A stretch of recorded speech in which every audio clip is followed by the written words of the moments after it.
$20 for the club, and the person with most votes gets to like the big globe thing that happens. Vote for me, Nancy, for the starters.net. If you would, it'd be greatly appreciated. I'll be able to sell more plants. Actually, it makes no difference in how many plants we sell. Classes make a difference. But it's a community. Boys and Girls Club is a wonderful community group. They really service these kids that after school and need extra help.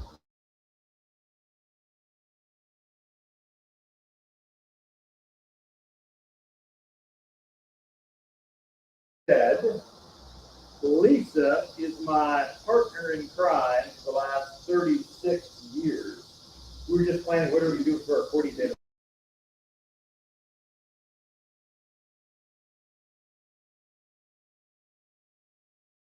Who's running the soundboard today.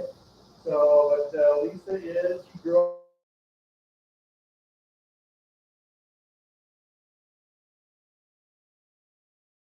in Skull Valley, and now we're still doing this, and we haven't so come like coming to work every day.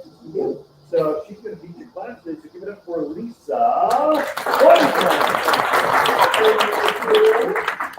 I thought he was going to talk longer, so I didn't have to fill as much time, but, you know, he's not talking this morning.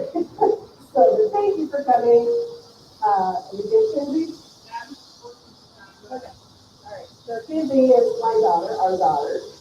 We have 4 kids. She's the one that is brave enough to come and help take on the business. So we love that. Our other kids all live in Texas. We still love them. Even though they live in Texas, we still love them. So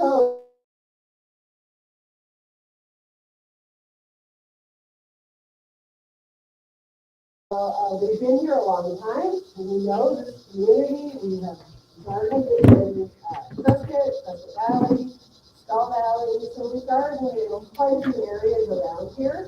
And I will tell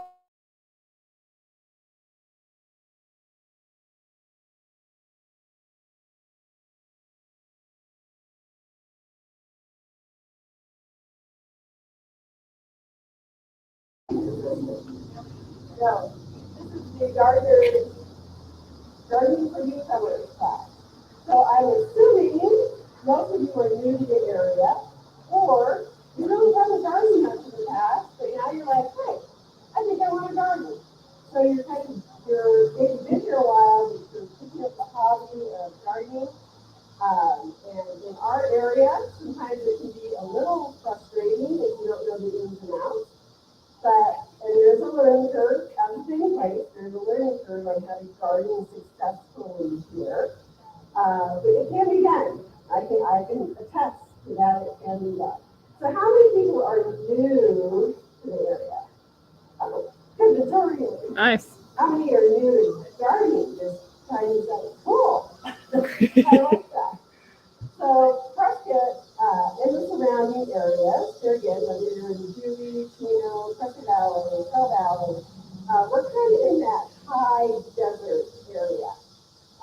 Which makes us a little unique, actually, because we have those 4 seasons, but they're mild 4 seasons. But, you know, you gotta. I thought this was interesting. So I hadn't really looked into it before. So our average rainfall in this area per year is 15 to 20 inches. So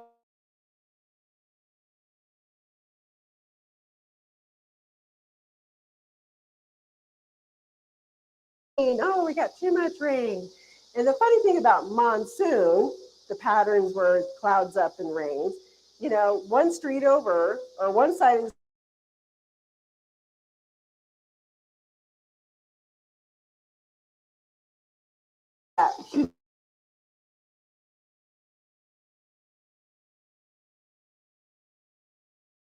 13.5 inches. I thought that was high. It seemed high to me, but they have the records, so we're going to go with that.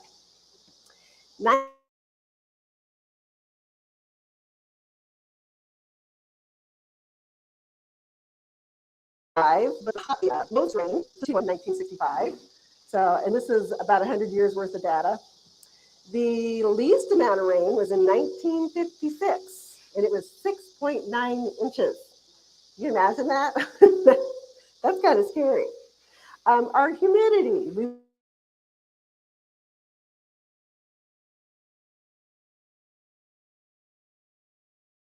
I think we might be over 50 today.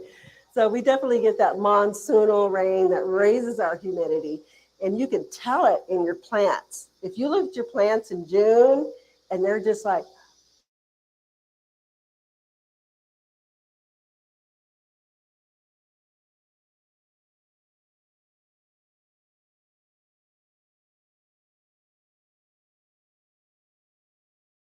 natural rain. So we are very dry here, and that can really make a difference on where you put certain plants, and we'll cover that in a little bit. Sunlight. In June, we have 14.4 hours of sunlight a day, which is great. That's why we live here, right? In December, we have 9.9 hours a day. So those are just a few little rain things I thought were kind of interesting because people come from so many different places. It's interesting how they differ. So a lot of those things that I just talked about, your rainfall, your humidity, your seasonality, they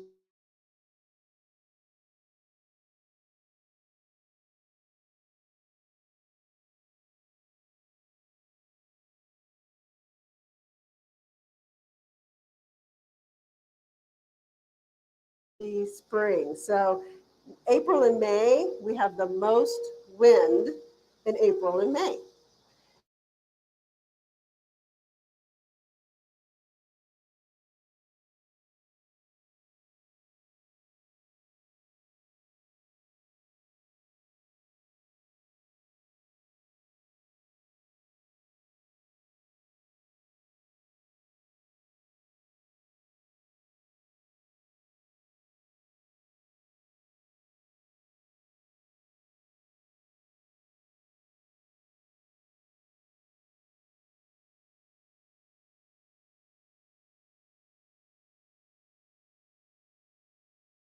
Frost is May.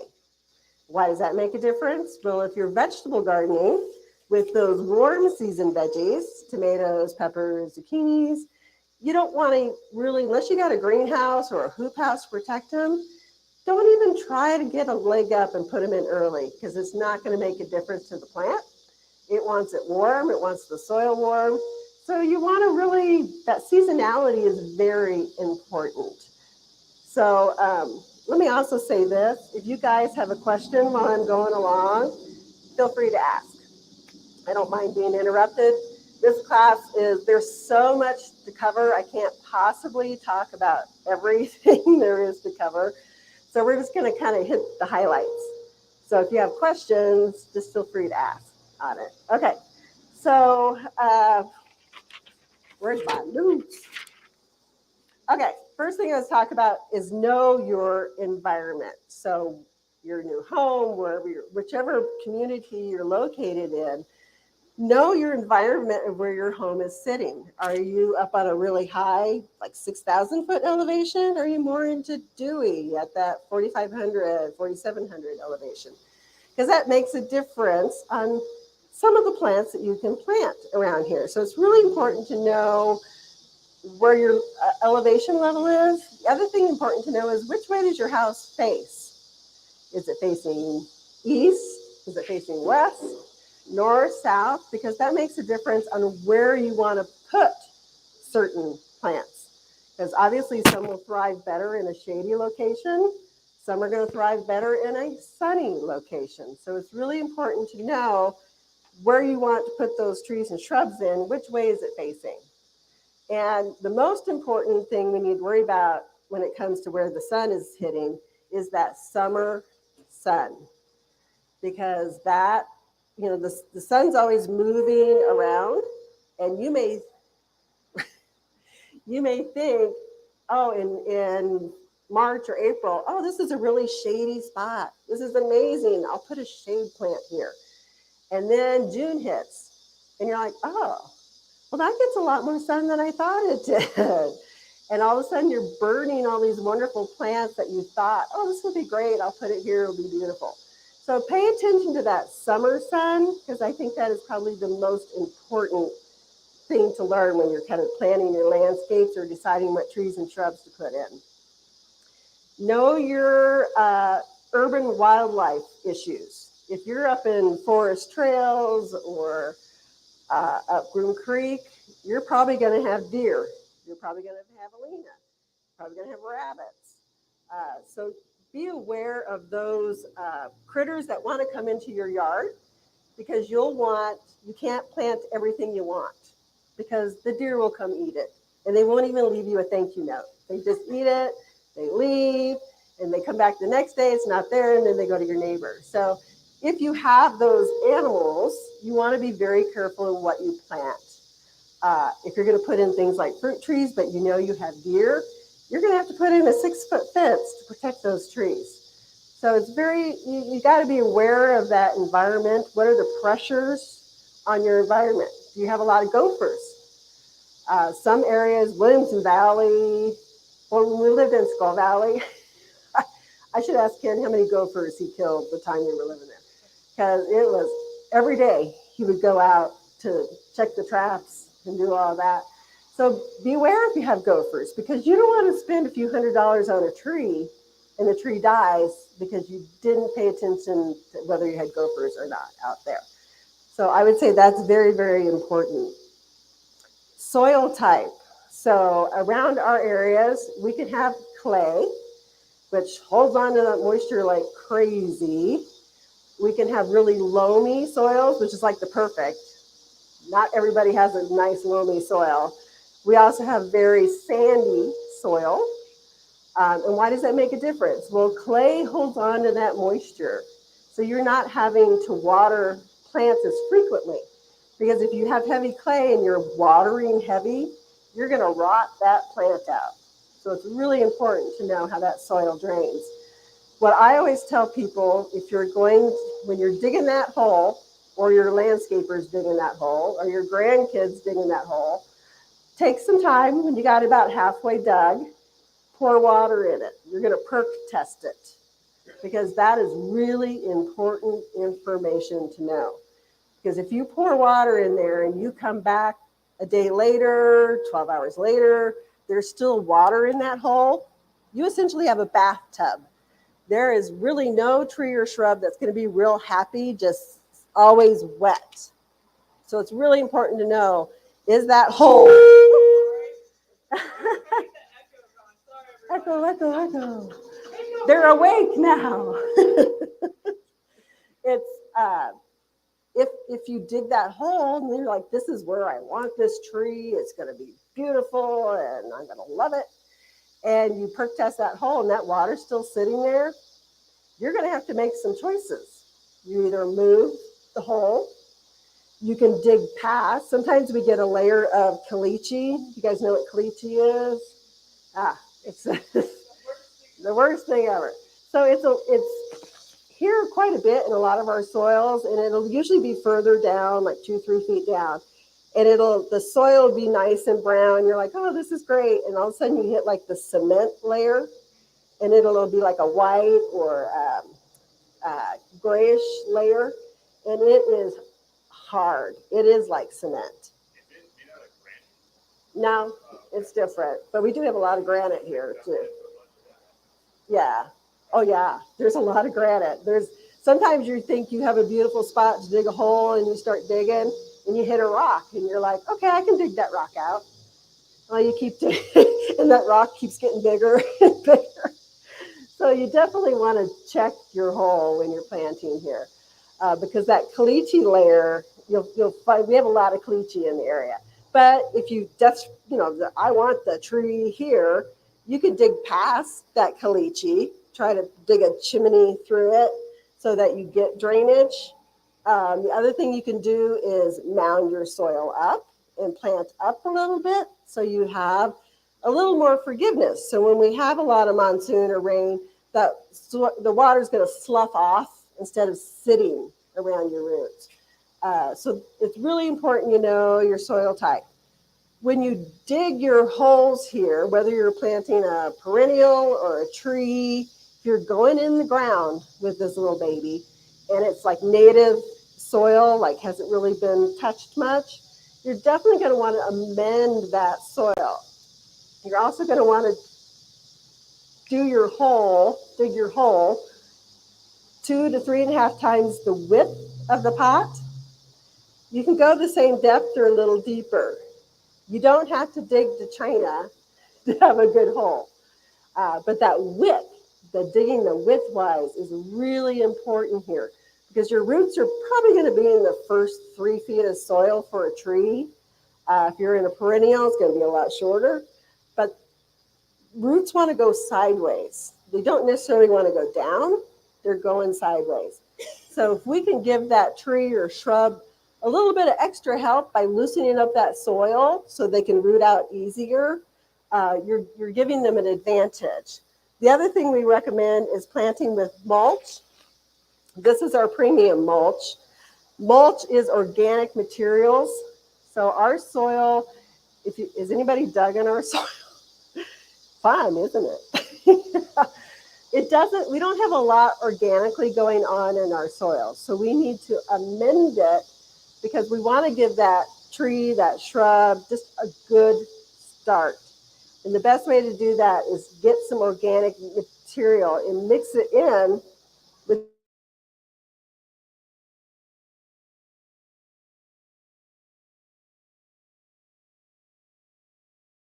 it hits the end of the hole and it goes, boy, that soil out there is really hard. I think I'll just stick right here. And then you get a plant or a tree that's very root bound. And those are the ones that blow over in the wind because they don't have a good root structure. So you want to amend, but you don't want to baby it so much that it doesn't continue to think, oh, I can continue to root out in that hole. Does that make sense? Okay. So the soil prep, very, very important. So digging that hole the appropriate size, knowing your soil type, amending your soil when you plant. So we talked about gophers a little bit. So if you do have a gopher issue, be proactive about it. Yes? So how much mulch would you add? Sure. Good question. So your question is how much mulch do you add? It's 1/3 mulch to 2/3 of your native soil. When you're digging that hole, if you have rocks bigger than a golf ball size, you want to get rid of those. Get them out of the way. Smaller ones, no big deal. If you dig that hole and all you had, once you got rid of the rocks, you didn't have any other soil left, get some topsoil and mix some topsoil in with your native soil and in with your mulch.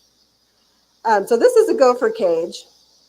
If you know you have gopher issues, do something proactive to prevent it. So you're digging your hole, the right size.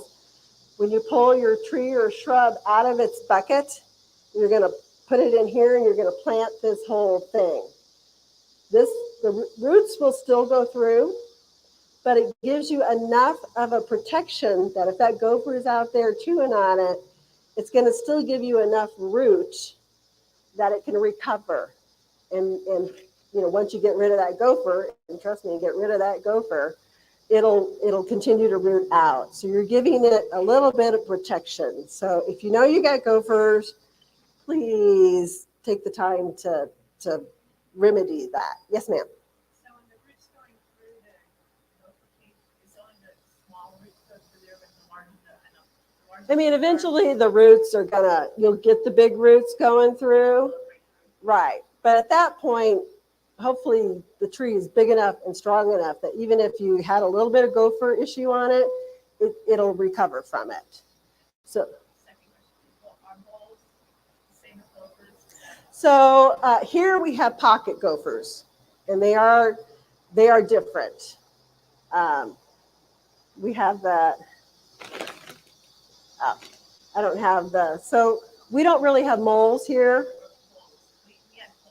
Moles, yeah, we do have some of those, but we don't have the moles. But you do have the pocket gophers. So if you see pocket gophers will dig out their tunnel, and you'll see a big pile of dirt there, kind of in a half round moon shape. If you're not sure, like, I'm not sure that's a gopher mound or not, go through and flatten it out. And if you see that soil back out again a day or two later, you got a gopher. So you need to take care of it. There are some, this is a repellent. If you don't want to do gopher killers, poisons in the yard, you can use repellents. So you can put this around your tree. You're basically using it as a perimeter around that tree or shrub. And the goal, you kind of just, once every few weeks, you move it out a little further, out a little further. So it's more of a, it doesn't kill them, but it hopefully makes them move to your neighbor's yard. Theirs. Yes, ma'am.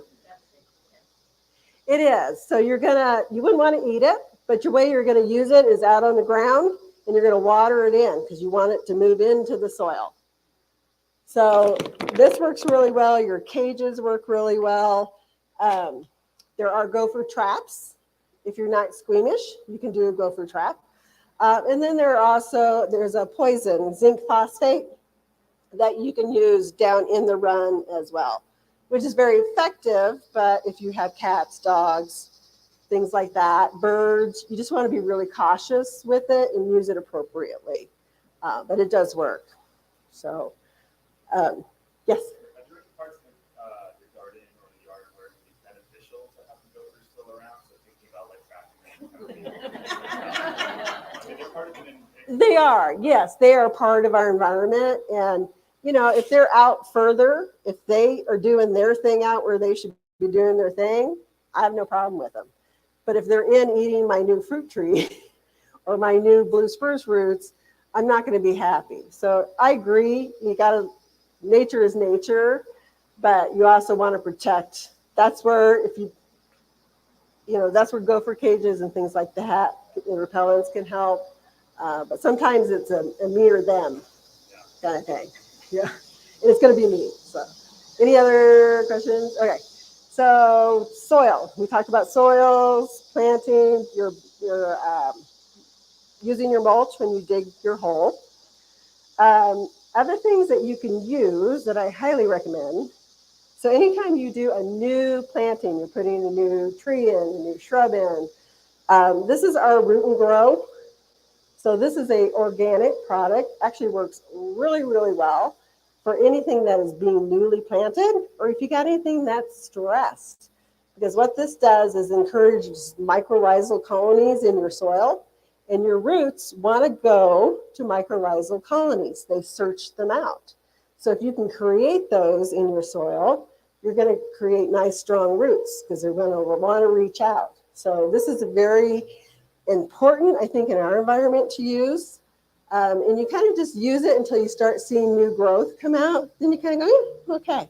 If you get a tree or shrub that's kind of stressed, looking funny, maybe we just got through June and it was really hot and dry, using root and grow can really bring it back. If you overwater or plants get too wet, you can definitely use this. It's just it encourages those new roots to grow out. So it's just really important here.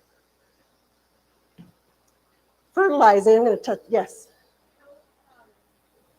Do you use it just as is, or do you mix it with Oh, I'm sorry, it is concentrated. So it's 2 ounces in a gallon of water. So usually what you're going to do is you're going to do all your planting, and we do have a really good planting guide down at the register if you guys want to pick one up. You're tamping your soil back down, you're going to water. And then this is going to be your last little touch. So you're going to mix up a few gallons of this, and you're just going to do that last little watering in with this product. You don't really want to use this on a dry soil. Always make sure your soils have some moisture in it before you use it. I'm going to hit on fertilizing real quick because I think that's another kind of mistake a lot of people make here from other environments. You've come from places that have beautiful soil, it's rich, there's a lot going on in there. And, I never had to fertilize. But here, we don't have a lot going on. So fertilizing is hugely important. And it does make a difference in your trees. The healthier tree, how fast they grow. A healthy tree is going to repel insects. So if you got a nice healthy tree, you're not going to have as many aphids, scale, bark beetle issues. So it's really important to keep those trees and shrubs healthy. So Ken, many, many moons ago, created an all-purpose food. Yes, ma'am. I planted fruit trees in May. Uh-huh. Normally you only fertilize in the spring and in the fall. Right. Here, should you do it more often? So it depends on the fertilizer you're using. So there's a lot of different fertilizers out there, right?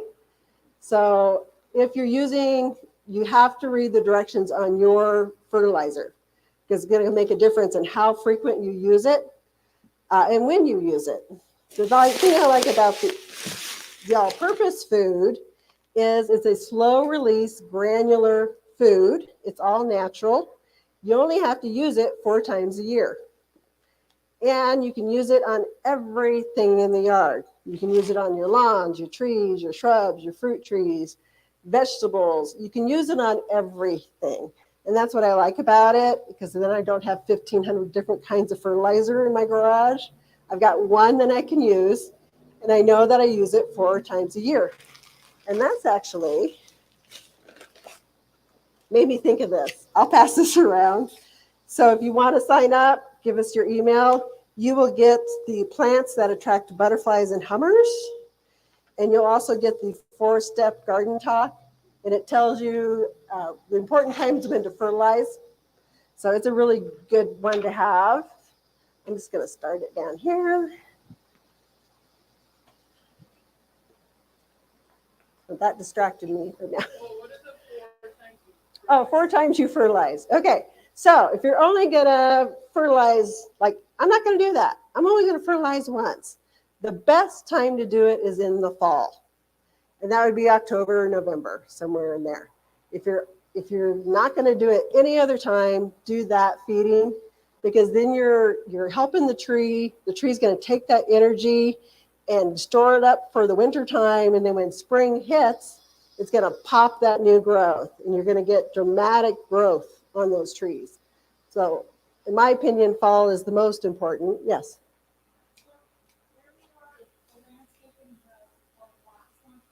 Mm-hmm.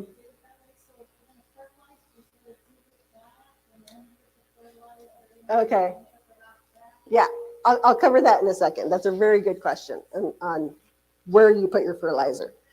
So fall, spring would be your next one, about March. You want to fertilize. Then usually late, I'm missing one. What am I missing?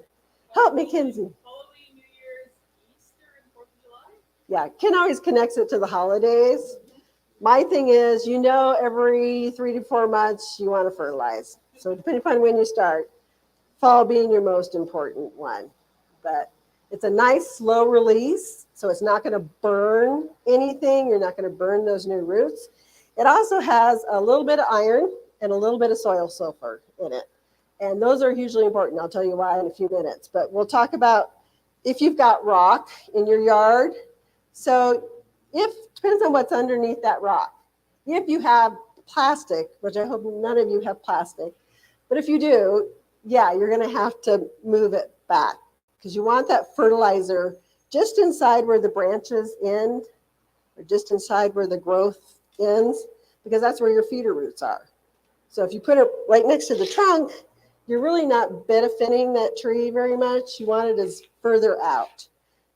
So if you have plastic there, it's going to be a pain, but I recommend pulling it back. If it's landscape fabric, so it's permeable, doesn't matter. You'll be fine. You just put your fertilizer on. You're going to water or it's going to rain. It's going to break it down. It's going to move through on its own. So plastic is the one bugaboo. Most people don't use it anymore. The fabrics are much better for you.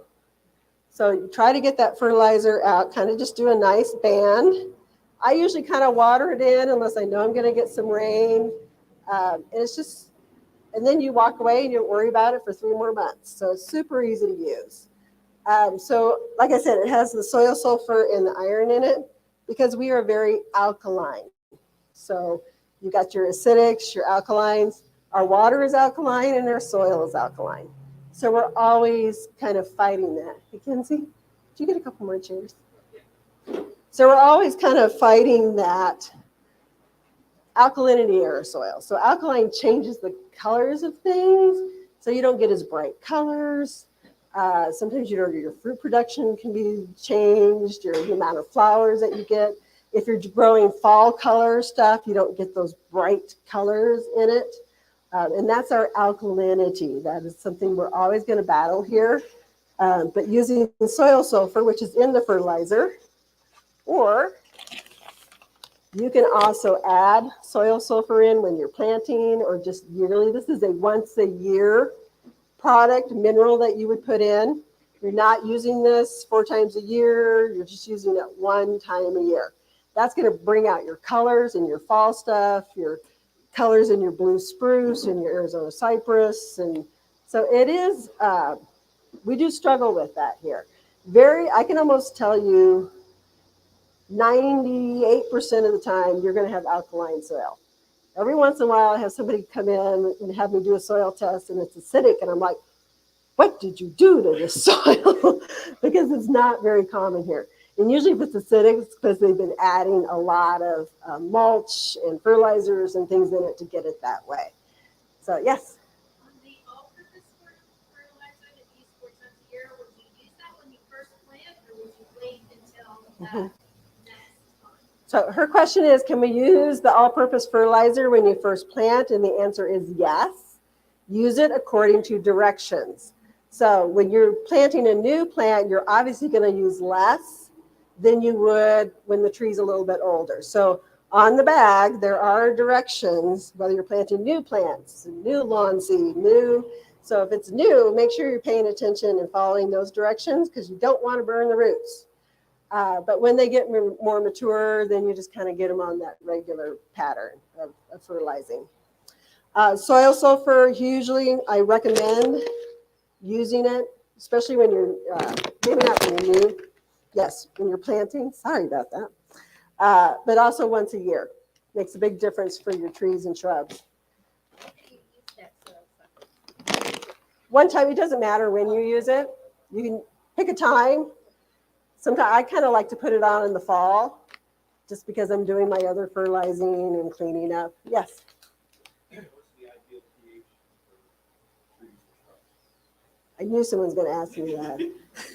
It's what, 6? Yeah. 6? I think so. You'll never get that here. So that's acidic. Yeah. Yeah, but you were never acidic. Yeah, you'll try to get to 7. If you can get it to stay in 7, you're fine. You'll never usually get 6 here. It just, with our water, it won't happen. Right, because we're Try and just, get to 7. right. We tried it. We're always trying to make it more acidic here. Right, right. So you're always battling that.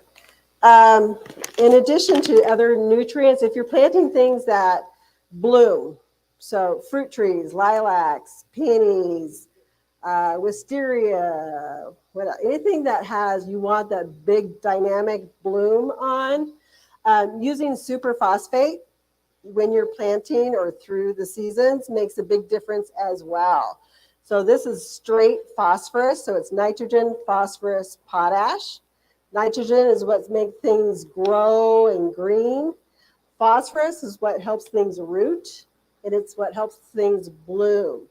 So if you have spring bloomers like your lilacs, your forsythia, and you're like, I really want a great bloom, start using the superphosphate because that can make a big difference for those things. So that's another good one.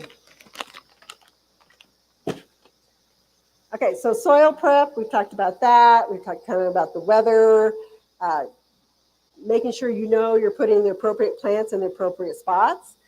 Because we are so dry here, we have very low humidity. There's plants that maybe you planted in your other homes that you put out in the yard. You never even thought about where you were putting it. So this is a Japanese maple.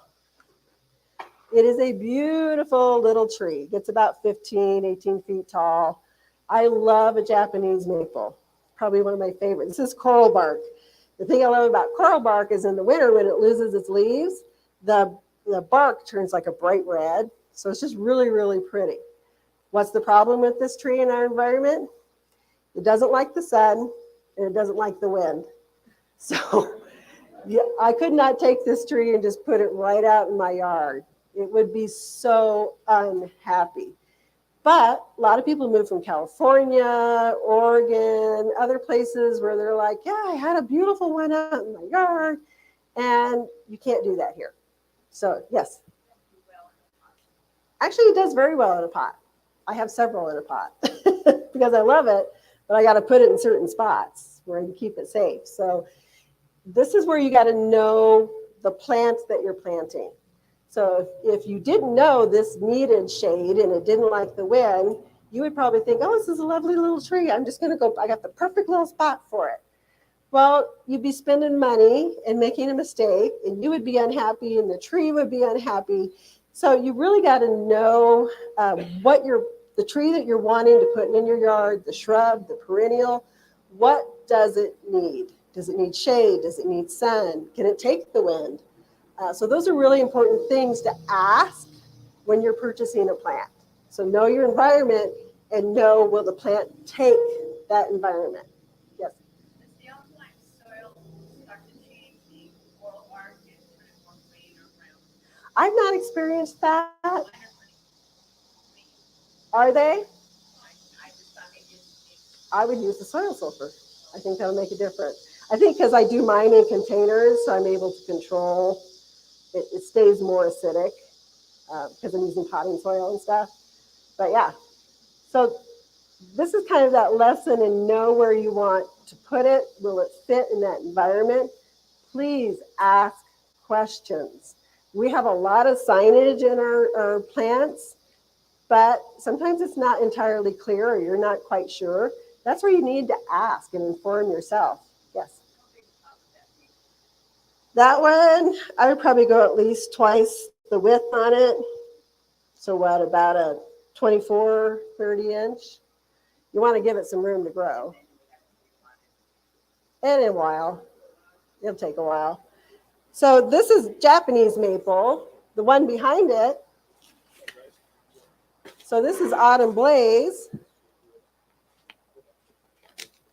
Still in the maple family, but this one, Can you bring the tree back? oh, fine. So the Autumn Blaze is happy in the full sun. It's perfectly fine with that. So you can, and it gets big. You're talking 30 feet tall, 15, 20 feet wide. So there again, it's also really good to know how big is that tree going to get? Because if you have a tiny little yard, you're not going to want this tree in it. You're going to want something different. So it's really important to investigate, learn about the trees and shrubs that you want to put in. Autumn Blaze is a great fall color tree if you're looking for fall color and you got a big spot. This is a beautiful tree. what's the name of it? Autumn Blaze Maple. Yeah, so this one's a cross between a red maple and a silver maple. And the reason it does so well here is the leaves are a little bit smaller than the big red maple. So it doesn't, there again, we're windy, right? So it doesn't get as tattered in the wind because it's got a little bit smaller leaf. And it's a little faster growing. Red maples are beautiful, but they're very slow growing trees. This one, you're probably going to get 2-3 feet a year out of it. So just a really nice shade tree for here. Is that a high water use tree? I would say no. I would put it at moderate.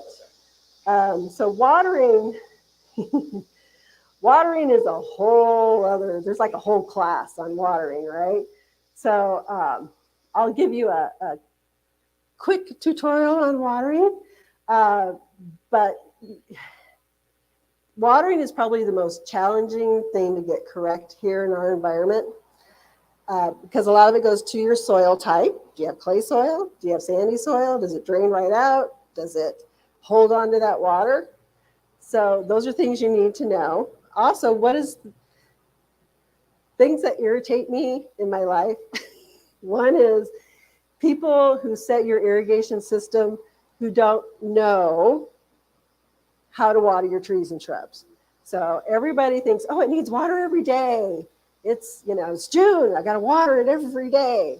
Well, maybe if it's a tomato, because it's got a little tiny root system, right? It might need water every day. But a tree doesn't need water every day. Usually we tell the rule of thumb is for a new tree shrub in your planting in your yard, you're going to water it 2 times per week. And everybody goes, oh, is that enough? Well, maybe the first couple of weeks you give it some additional watering, but you never want to water it every day. How many gallons would that be? Okay, I'll cover that in a second. So the reason we only want you to water no more than twice a week for a new tree is there again, you want strong roots. You want strong roots, give you strong trees and shrubs. If you're watering every day, that root system goes, I don't need to grow. I'm getting water. I know I'm going to get water tomorrow. I'm just going to sit right here and be happy. Well, that works until a windstorm comes and all you got is this little tiny root ball and the tree goes over. So you want to teach those roots to move out, and make that good strong root system in there so it doesn't just flop over. The way you're going to do that is less frequent waterings, but when you do water, you want to give it the right amount. So when they're new, so this is in our planting and watering guide as well, it tells you how to water. So say I planted this maple. So this is a 5-gallon maple. The bucket size is a 5-gallon. So when I'm watering it, brand new, I just put it in the ground, assuming it's not 100 degrees out, you're going to water it twice a week, and you want to give it 5 gallons of water twice a week. So that's really easy to judge. Now, if you move into a house and you don't know, I don't know what size it was when it was planted, I kind of start going by height then. So it's a little bit different. So if it's a 15-foot tree, but it's been in the ground for a year or more, a once a week watering is sufficient for it, but you're going to water it 15, 20 gallons of water when you water it. And everybody goes, that much? Yes. When you water it, give it a good amount of water, but give it some time to go dry in between. That's when it can pull up the oxygen. If you're always keeping it wet, you're teaching it to have a small root system, and you're also waterlogging those roots, so you're going to have an unhealthy, unhappy tree. One of the indicators of overwatering is yellowing leaves, and the leaves will yellow towards the center or more towards the bottom.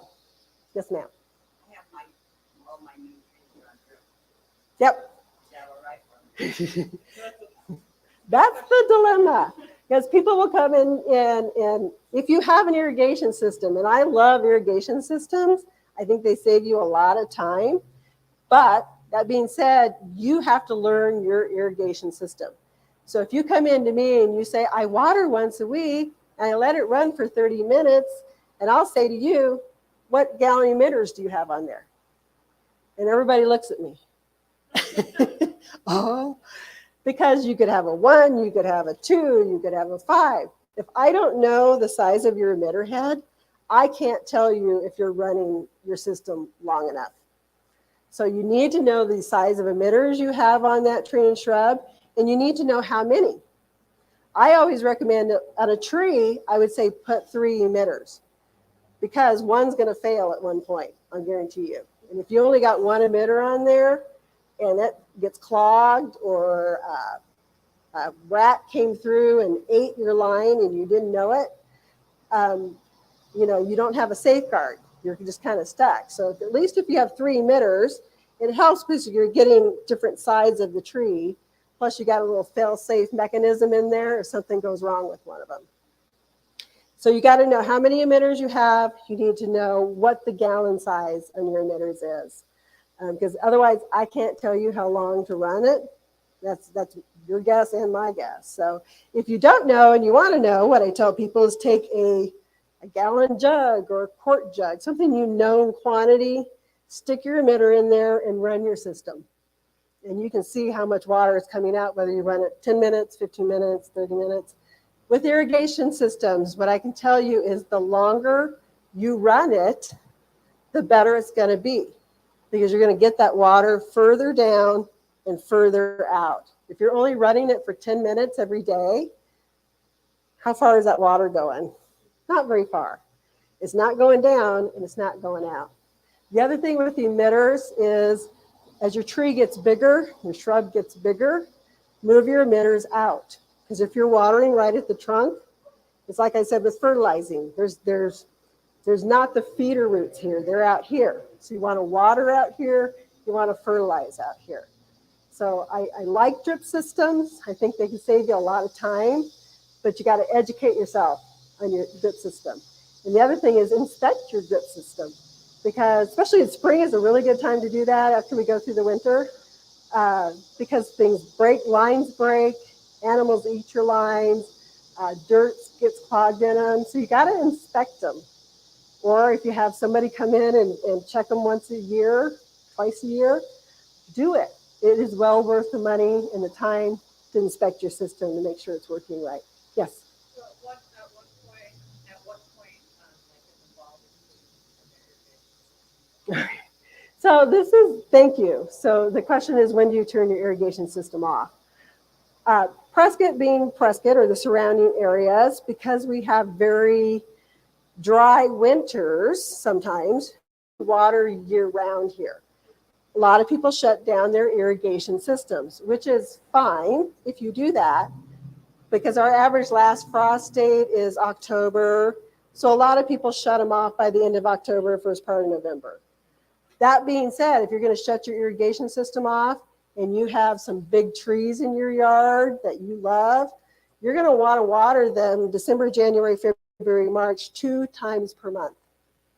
Very important. If we get a lot of snow, if we get a lot of rain, you can skip a watering through the winter. Last winter was a very wet winter, so we didn't really need to give any additional watering. But we've had winters where it has not had any moisture almost through the entire winter. And those trees and shrubs need that moisture in there because it kind of works as an antifreeze. And if you know a really hard freeze is coming, like you're on the radio, it's going to freeze, go out and water your plants, especially if you're in containers. Water those plants, because that's going to give them that antifreeze that they need to be able to withstand that cold. A dry plant is going to suffer more winter damage, cold damage, than one that has moisture to it. So that's really important, that winter watering. So if you shut your system down, which I get, we don't want broken, freezing, breaking pipes and that kind of thing. Just be aware, especially for younger trees and things that you've put in, really important to get them water. Yes, ma'am. What is causing the holes in the beams? So it could be a couple of things. It can be hail damage. So you get hail. It hits on there. Yes, ma'am? Oh. So hail can cause it. So your hail's hitting it, and it weakens that tissue in there. And then the tissue just dissolves, and you get holes in there. And then the wind picks it up, and the wind blows it around, and you get more tears.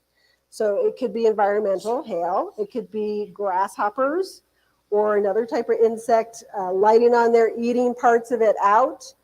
And then again, the wind catches it, it blows some more, and you've got a tattered leaf. Other things that can cause it, it's not on this leaf, but you can get fungal issues. Fungus light on your leaves, and they eat the tissue through. And so all of a sudden, all you have is this little hole, and you think it's an insect, but it's not an insect, it's actually fungus. So I always tell people, if you're concerned, you're like, that doesn't look good, I'm going to take it to the nursery and have them look at it. We love to do that. We do that all day long. Bring it in a baggie in case there is a fungus or a bacterial on there or spider mite, something we don't want to spread around. Bring them in a baggie. We have a really cool microscope that we can put the leaves under, and we can see things that will terrify you. You won't be able to sleep at night.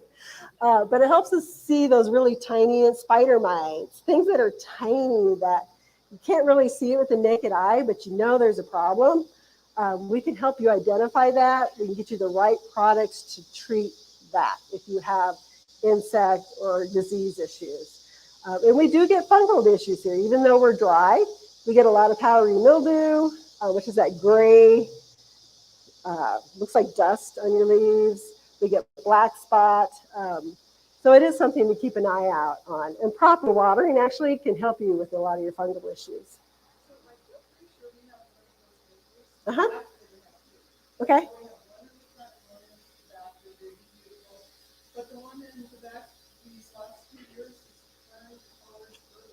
Yeah. So she's saying she has two maples, one in the front, one in the back. One turns color early. The other one does its own thing. Some of that's like us. Mm-hmm. Yeah. So some of it is just the DNA of the plant. Right. We're all different. Some of us have blonde, some of us have dark hair. So it could be somewhat the genetics of the plant. It could also be that plant, that tree. Trees that turn color early, sometimes they're telling you they're not as happy. And they're like, yeah, I'm going to go to bed early. So if you start seeing color changes early on in a deciduous tree, check and make sure it's not like overwatering or there's an insect issue. Like I said, it could just be that tree, or it could be drains differently. Maybe it's hanging on to too much water. It could just be stressed out a little bit. We have to check that. Okay, we're getting close on time, and I could probably talk for another 300 years on everything. One other thing I want to hit on real quick is they're kind of knowing your environment. So we do get freezing temperatures here in the winter. So if you're going to be putting things like succulents in your yard, if you're going to be putting agaves and cactuses, make sure, if you're just going to put them out in the yard and you don't want to protect them in the wintertime, make sure they're winter hardy. Because everybody thinks, oh, we're in the high desert, I can cactus, it'll be amazing. They don't all winter over, surprisingly. A lot of people bring in their succulents they've had in other places, and they put them out in their yard, and then they go through winter, and they're like, oh, everything died. Because not everything is winter hardy. We do have a winter, and we do freeze. So if it's not something you want to bring in and protect in the wintertime, make sure it's hardy for here. This is a beautiful cactus. I love this cactus, but it only goes down to like 20, 25 degrees. So it's not really one you want to throw out in your yard and just say, be free, because it's going to freeze. But I love growing this in containers because I can take this container and I can bring it up under my deck in the wintertime, closer to the house, in a garage, or even inside, and I can protect it. So you want to know, not just because you grew it wherever you were, doesn't mean it's going to grow here. And no, we don't grow citrus here.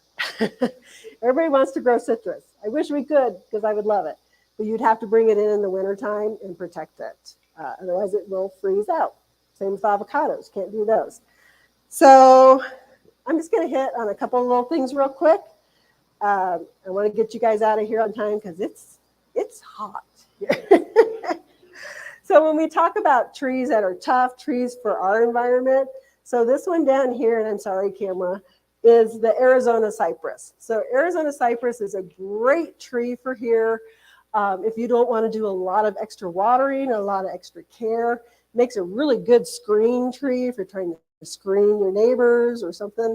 Once you've had it in the ground 3 to 5 years, you almost don't need to water it. You can just let it be free, unless we have that really long extended period of drought. Then to keep it healthy, you want to get water on it. So it's just a really great tree for here, fast growing, good one to use. The one next to it, now that one is a magnolia. It's an Alta magnolia. It's an evergreen magnolia, which a lot of people think, oh, can I grow that here? Well, you can. I have 2 in my yard, but it needs a little extra care. It has to be east facing. So it can take that morning sun, and it loves that. Mine gets it till this time of year, maybe 10, 10:30. And then it gets some late afternoon sun, and it's happy, but it's not getting that midday burning, fry your skin sun. And so You could have certain trees, but you just got to have the right environment to put them in. It has a beautiful big white blossom, so fragrant. I love those trees, and I've had them going on 8, 10 years now. They're not a big tree, about 15 foot. So you could even plant them as an understory if you had big ponderosas or something like that. You could plant that as an understory tree under there.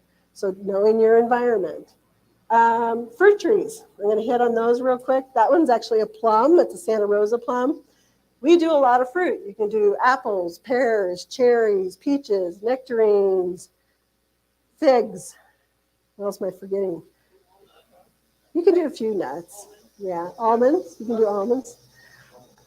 Pomegranates, yes. So we actually are a really good environment for fruit trees. Not citrus, but fruit trees.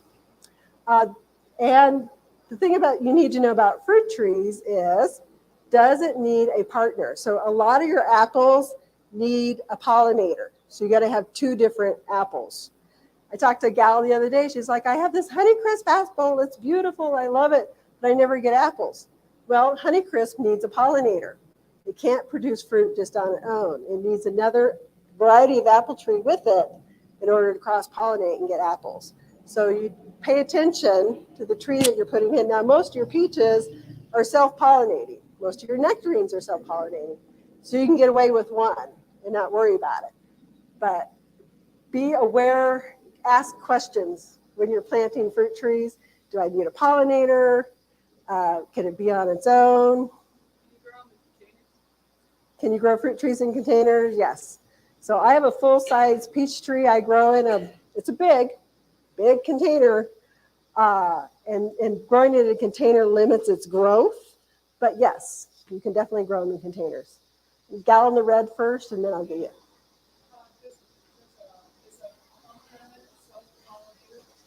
Most of them are. Yes. But always check and always ask. Yes, ma'am. How do you move those large pots? You don't.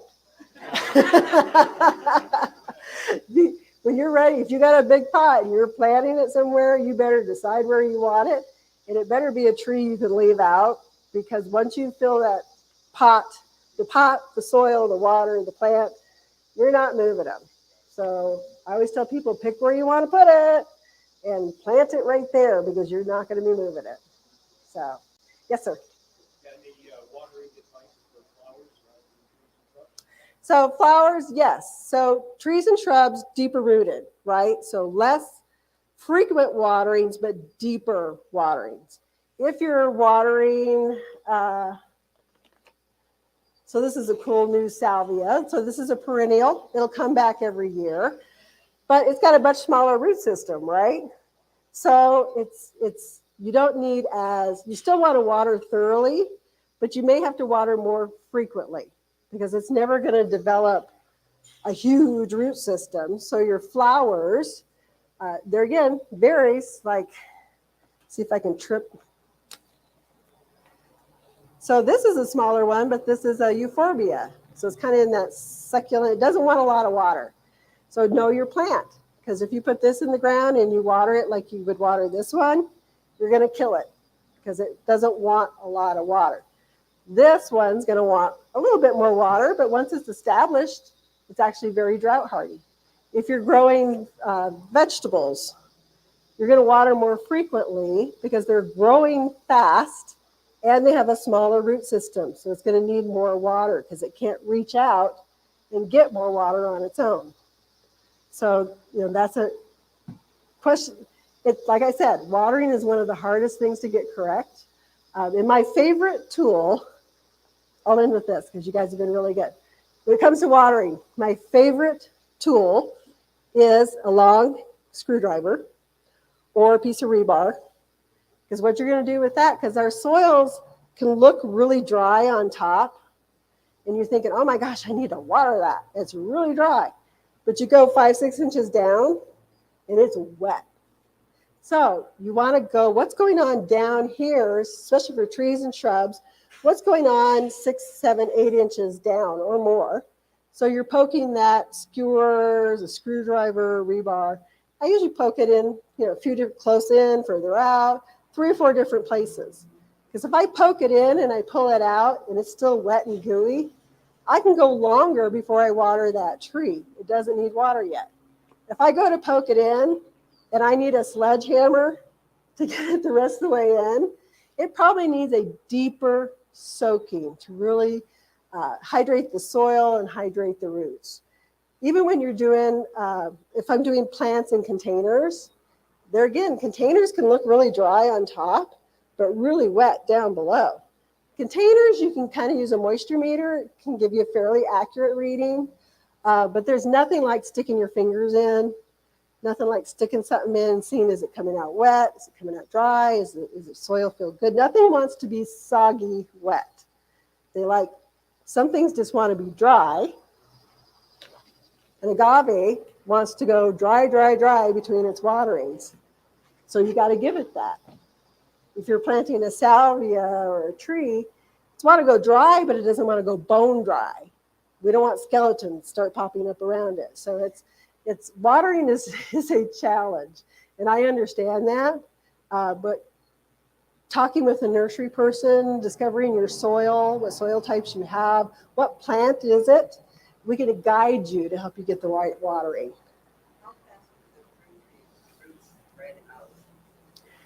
Depends. I can't give you a certain answer because a lot of it depends on your soil type. If you have really hard soil, it's not going to spread as fast. It depends on your watering. It depends on your fertilizing.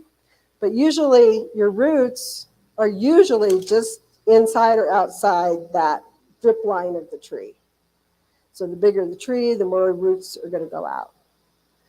So I know I have not covered everything in this class, and there's a bunch more questions you probably have.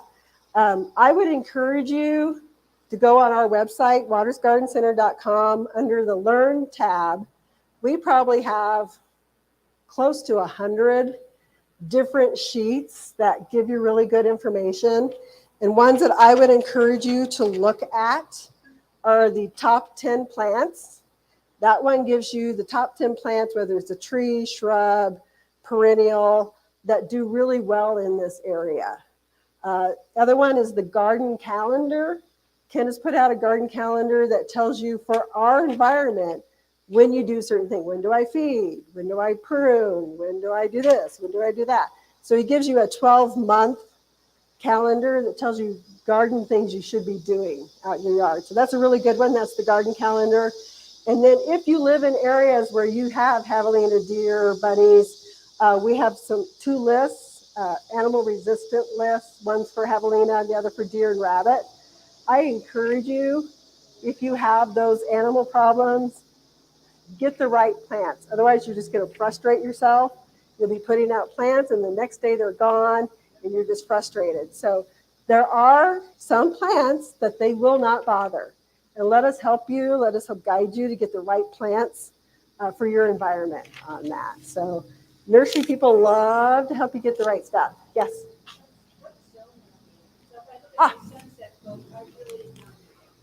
So USDA, which is the federal government's designations, we're a 6B to 7 to probably like 7B, depending where you're at.